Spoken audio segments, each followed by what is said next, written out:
Bike કોઈ મોટું નહીં, બાઇક પર જ રહેજો. બાઇક પર રહીને જ આપણે જે તમારે કરવો હોય ડાન્સ બાન્સ તો ક્યાંક સાયકલ મૂકીને કરજો. બાઇક ગમે ત્યાં ના મૂકતા ચાલી રહ્યા, બાઇક પર જ રહેજો. એનું આયોજન તમે જોઈ શકો છો, ખૂબ જ મોટા પ્રમાણમાં તમને જોવા મળે છે.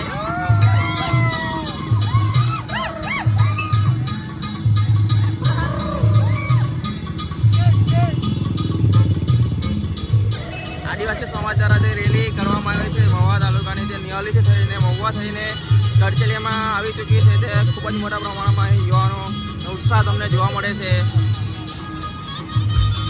આ રેલી અહીંથી વાસ્કોઈ સુધી પ્રસ્થાન કરશે.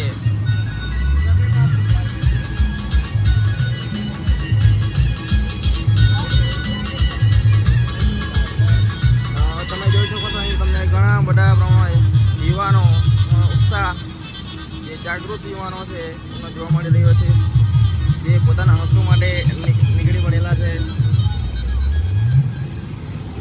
પહેલું સમાધાન કે જે દેશ આ પ્રદૂષણ કરે તેને નિવારવાનો, એને પૂરો કરવાનો પૂરેપૂરો ખર્ચો એ દેશ ઉઠાવે અથવા તો એને આર્થિક પાબંદી લાગશે આખી દુનિયાના દેશો તરફ. અને બીજો એક ઉપાય કે દુનિયામાં એવી કઈ સંસ્કૃતિ છે, એવી કઈ જીવન પદ્ધતિ છે, એવો કયો ધર્મ છે કે જેની જીવન પદ્ધતિનો ઉપયોગ કરીને આ દુનિયાને બચાવી શકાય.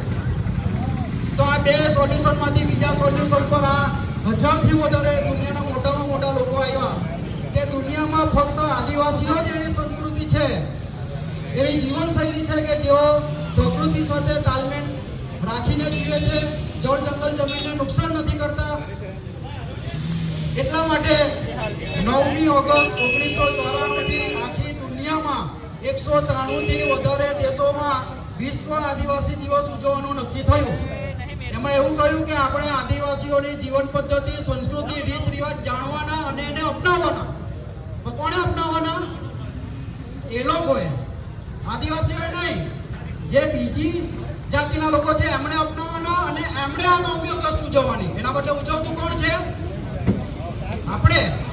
એટલે આપણે તો અન્ય સમાજને કહેવા માંગીએ કે ખરેખર આદિવાસીઓ પાસે જળ જંગલ જમીનને બચાવવાનું, કેવી રીતે એને નુકસાન નહીં પહોંચાડવાનું, એના માટે આપણે બધા ભેગા થઈને લડવાનું છે. એના ભાગરૂપે આવતા વર્ષથી અમે મહુવા તાલુકાના તમામ જાતિના જે કોઈ પણ આગેવાનો છે એને મળશું, એમને આમંત્રણ આપશું, એમના ઘરે જઈશું અને આ રેલીમાં એવો પણ જોડાય અને પોતાની બે વાત રજૂ કરે એવું આપણે એમની પાસેથી આશા રાખીએ છીએ. તો આ હતી 9મી ઓગસ્ટની વાત. એનો મેઇન હેતુ શું છે કે આપણે આપણી સંસ્કૃતિ જાણીએ, આપણા રીત રિવાજ જાણીએ, જન્મ લગ્ન મરણની વિધિ જાણીએ, આપણા દેવી દેવતા કોણ હતા તે જાણીએ અને એને અપનાવીએ. એટલે હું આશા રાખું છું